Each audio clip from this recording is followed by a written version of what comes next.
All right, our next definition is yellow dog contract. Now, yellow, if you go back to the old movies and stuff, when somebody called you yellow, that means you were a coward, okay?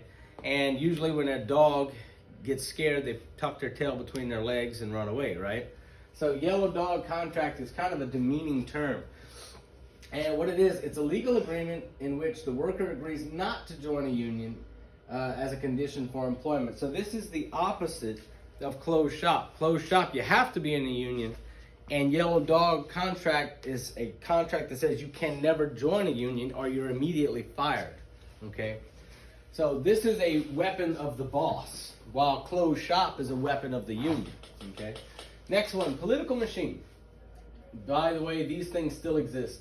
Oh, and in case you hadn't noticed yet, some of the terms are bolded, okay? Y'all see that? This is bold, this is not, this is bold.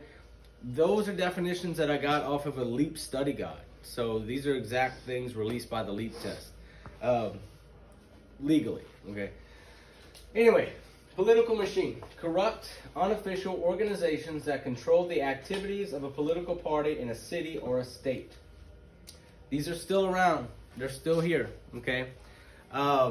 Basically, all the Democrats are in this big club and all the Republicans are in this other big club.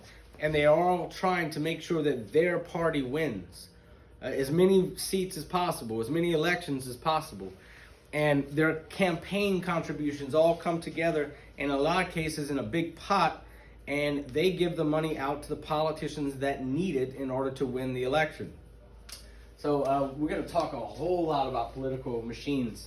That's going to be with us for the next 3 or 4 chapters, so you really need to understand what a political machine is. All right, patronage, okay? Hiring people based on their political support. So we talked about this earlier, last chapter. If you support me, then you are my patron, okay? And I will hire you after the election's over. Remember, last chapter we talked about the spoil system and Andrew Jackson. Those people were hired either because they were his friends or because they were his patrons. They supported him politically. All right, William Tweed is next, okay? William Tweed is one of the most corrupt people in American history. He was in charge of the Democratic political machine of New York City called Tammany Hall, okay? So, boss of Tammany Hall, political machine, which controlled New York's politics and stole over $100 million. Now, we're not sure exactly how much he stole. He probably stole double that or more. But the problem with thieves is that they don't exactly tell you how much they stole, okay? Now, what did he steal from? He stole from the taxpayers. He stole from the government.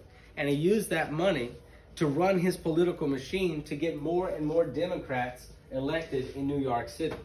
This was the most powerful political machine in the United States. There were several political machines, but this is the one that everybody concentrates on. This is the only political machine that you're going to hear about on the LEAP test, okay? Pretty much guaranteed there. Now, what brought him down? A cartoonist named Thomas Nast, okay?